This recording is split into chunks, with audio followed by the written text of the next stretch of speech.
Miami se llevó a cabo, o se realizó el día de hoy, un foro sobre terrorismo en Cuba y en Latinoamérica.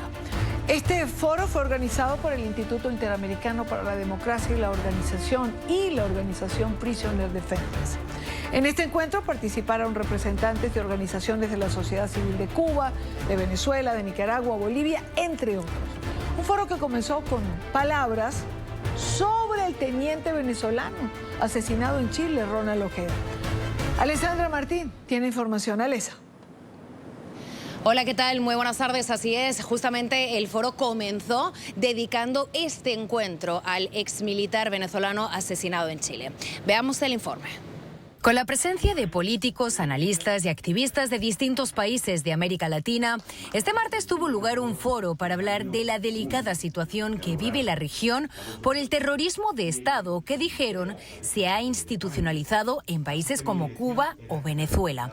El presidente del Instituto Interamericano por la Democracia y exalcalde de Miami, Tomás Regalado, aseguró que el manual de lo que es hoy el terrorismo de Estado se originó en la llamada Revolución Cubana y que el mundo no le puso atención. En este sentido, Javier Larrondo, presidente de la organización Prisoners Defenders, sostuvo que el régimen cubano da la fatal casualidad o causalidad de que está en la raíz de todos y cada uno de los regímenes de dictadorzuelos y sátrapas que deambulan en este hemisferio. Según Prisoners Defenders, Cuba tiene actualmente 11.000 condenados por delitos predelictivos, de un total de 90.000 presos, y 37.500 son por trabajos forzados. Es el hacinamiento de presos per cápita más grande del mundo, solo tras El Salvador. El activista cubano Ramón Saúl Sánchez afirmó que mientras se profundiza la crisis económica en Cuba, aumentan las represiones, las detenciones arbitrarias y la precaria situación de los presos. La necesidad de decirle al mundo lo que pasa en los presos políticos cubanos. Hay algunos tomando sopa de hierba del patio de las prisiones. La represión brutal. Yo creo que es hora de lanzar un SOS para Cuba, porque el deterioro de la infraestructura económica, conjugado con la ineptitud de los que mandan en el país, desgraciadamente, arbitrariamente, y la carestía en general, está creando un clima de hambre, no hay medicamentos. Y es que dicen que en los últimos meses la represión política se ha agudizado. El pueblo tiene hambre, entonces incrementan la represión. Se está agravando en Bolivia porque se acabaron los dólares, se acabó el gas, el gobierno está de caída, y en Nicaragua lo mismo. O sea, el instrumento para retener el poder y para llevar adelante el miedo en la población es el terrorismo de Estado, que tiene su primera expresión con los presos políticos. Entre tanto, el empresario argentino Roberto Spangaro dijo que Argentina tuvo una forma peculiar de terrorismo de Estado bajo los ropajes del kirchnerismo.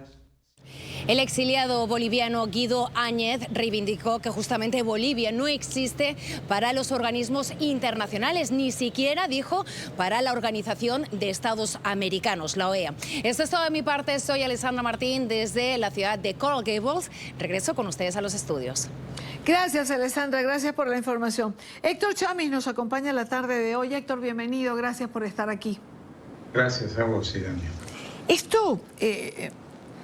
quise colocar a Alessandra primero porque justo tu columna de esta semana versa sobre el sistema de médicos cubanos y la titula Sistema Esclavista Cubano en nuestro portal digital, si usted quiere leerla completo. Pero antes de entrar en los médicos cubanos, Alessandra refirió a una frase que mencionaban en el foro. Y esto me lo has dicho muchísimas veces, por eso te lo quiero preguntar. Cuba, al final, es la raíz de todo. Cuando hablamos de Nicaragua, Venezuela, Bolivia y de todos estos regímenes que tienen que ver con socialismo del siglo XXI, con populismo, etcétera, etcétera, etcétera. Bueno, sí, una buena parte del anclaje de estos regímenes autoritarios, totalitarios, en fin, es una discusión al margen esa. Está en Cuba, está en la ayuda, la elaboración ideológica y la inteligencia. Cuba, un régimen de 65 años en el poder, muy efectivo en la inteligencia, en el espionaje, presta servicios. Bueno, como en Venezuela desde hace ya muchos años. Ahora, quiero decir una cosa también. Esto de terrorismo de Estado, bueno, uno puede decir, y comenzó en Cuba, dijo Regalado. No sé si comenzó en Cuba. Yo recuerdo que había un libro que leí siendo muy niño acerca del terrorismo de Estado en Argentina con el régimen militar. Porque es importante tener una claridad mental en cuanto a no interpretar estas cosas desde el punto de vista ideológico. Aquel no era un gobierno de izquierda, una dictadura de izquierda, precisamente. Y practicaba el terrorismo de Estado. La gente desaparecía, no se conocían los motivos, no volvían a aparecer. Quienes la secuestraban no tenían identificación, sus vehículos no tenían patentes, placas, y eso dio lugar a lo que se llamó terrorismo de Estado, aterrorizar a la población.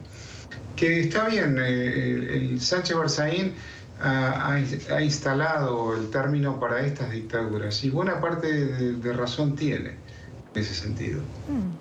Bueno, es decir, la practican cotidianamente, aterrorizar a la población. Por eso hay presos políticos, por eso hay acoso, por eso hay estas conspiraciones que suelen estructurar buscando actores de aquí y de allá. Elaboran un guión, como digo siempre, y buscan a los personajes para, digamos, colocarlos dentro del guión.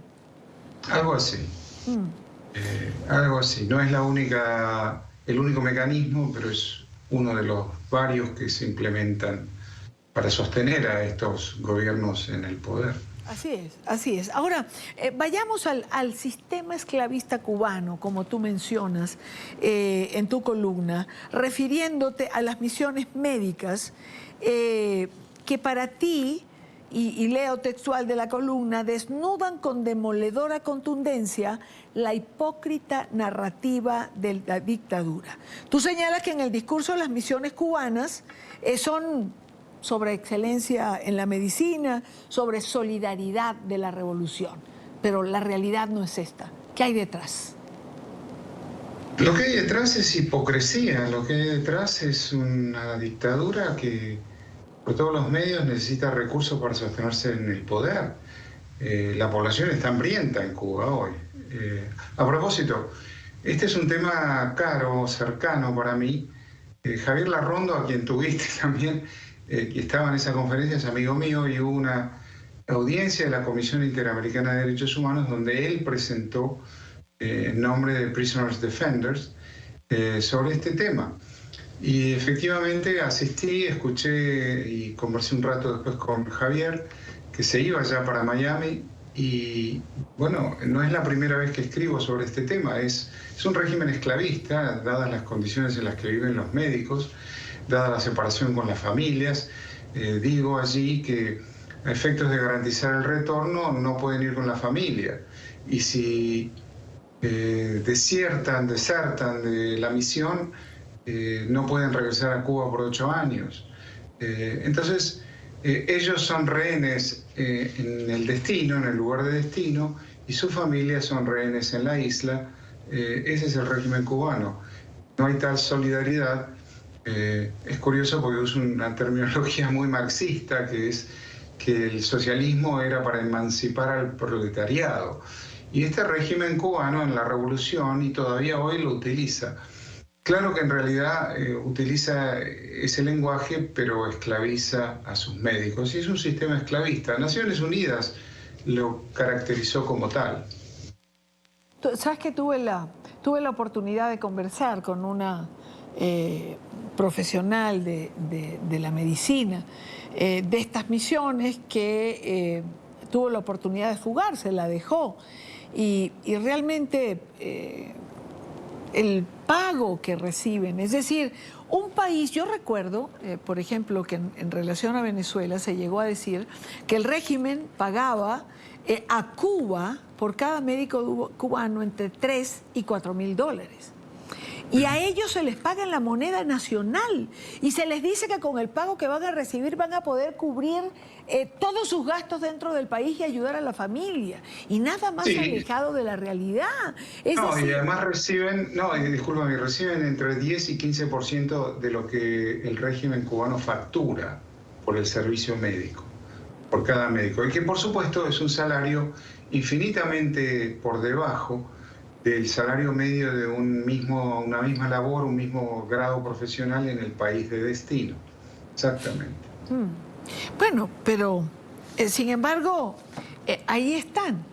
Es decir, Cuba sigue, no sé ni cómo calificarlo, pero Cuba sigue con la misión de médicos cubanos y hay países que le compran la idea. Y siguen alimentando al Estado cubano, ayudando el quiebre en el cual se encuentra, Héctor, porque la situación económica es caótica, es decir, pedir ayuda a la ONU en alimentos es algo que no se hacía. Y me contaba un cubano con el que tuve la oportunidad de conversar, que hace muchos años que en Cuba no pasaba que te tocaran la puerta, algún familiar, un amigo, para decirte, tenés un poco de arroz que me puedas dar porque no hay comida en la casa.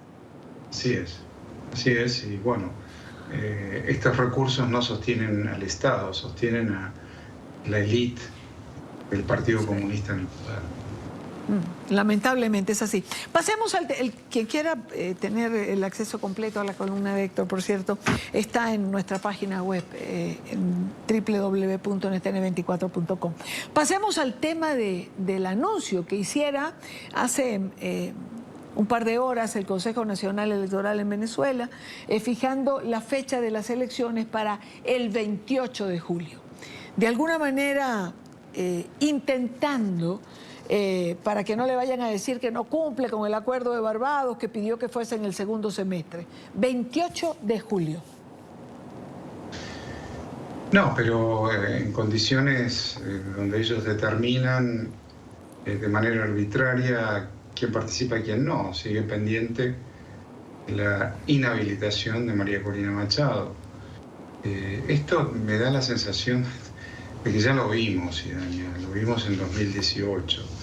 Una elección fraudulenta, una elección no reconocida por 60 democracias en aquel momento del mundo, en Europa, en América, en otras latitudes. Y luego le siguió el gobierno la noción de usurpación del poder, ya que no había conformado parámetros constitucionales para continuar siendo presidente, dada la ilegitimidad de esa elección.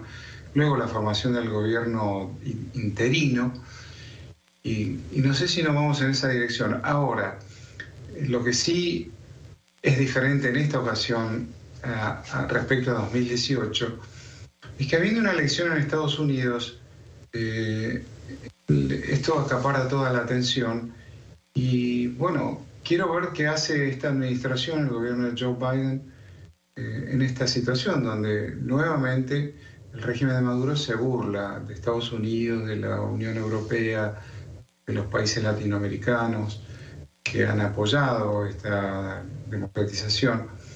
El otro día en la reunión de la CELAC solo Uruguay, solo Uruguay condenó la inhabilitación de María Corina.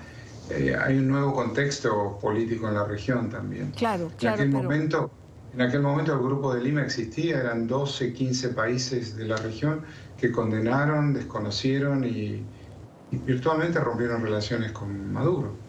No sé, esto no pasaría hoy, sin duda no pasaría. Y no sé, dudo que, porque ocurrió en 2016 en aquella elección que ganó Trump, ocurrió en 2020 también. Estados Unidos... ¿tú crees que esto se solape para Estados Unidos en el fragor de su propia elección o contienda interna? Es que importa menos lo que ocurra en el mundo cuando hay una elección aquí. Y ya estamos, bueno, hablamos hace un minuto de Supermartes, y ya estamos en plena temporada electoral en Estados Unidos, con lo cual no es tan importante la realidad afuera, y Venezuela está entre esos casos del exterior que reducen su importancia en la agenda pública. Es decir que, pues los venezolanos allí van. Habrá que resolver. La oposición tendrá que ver qué hace. Así es, bueno, hay una candidata elegida, no sé cómo, esto es nuevo respecto a todas las veces anteriores. Hay una candidata que ganó una interna, bueno, ¿cuántos la votaron? Bueno, ese fue el mecanismo que el régimen aceptó, además. Los partidos, de manera independiente, crearon un sistema, un régimen de votación de primarias, se votó en el exterior también. El régimen se abstuvo, se declaró prescindente frente a esto, y esa elección primaria se llevó a cabo. Bueno, ahora no le gustó el resultado, pero ¿qué otro resultado iba a haber? Sí, además se sabía que María Corina era la única candidata entre todos que movilizaba gente, que movilizaba votantes. Bueno, sí. No ganó la elección presidencial, ganó el derecho a estar en la boleta el día de la elección a presidente. Claro. Habrá que ver. Héctor, lamentablemente tengo el tiempo en la espalda. 30 segundos tengo solamente. El supermartes. ¿Qué hay? Sí. Es decir, ¿está definido? Virtualmente definido. Yo creo que en este momento lo que queda pendiente es en el Partido Republicano quién será la candidata o candidato a vicepresidente. Yo creo que a esta altura Nikki Haley está apostando a ser candidata a vicepresidente. No sé si será. Se hablan de otros nombres que Trump ya habría elegido. Pero en el Partido Republicano está literalmente decidido, sí. Si gana estas elecciones, lo cual es probable, si gana estas primarias de hoy, Trump queda a ciento y algo de delegados de obtener mayoría en la convención. Biden otro tanto, por cierto, no tiene rivales, porque bueno, además es inusual que el presidente en ejercicio ante una reelección tenga rivales en su partido. Pero también tendrá que decidirse quién es el vicepresidente que lo acompañará, si es Kamala Harris otra vez o si será otro.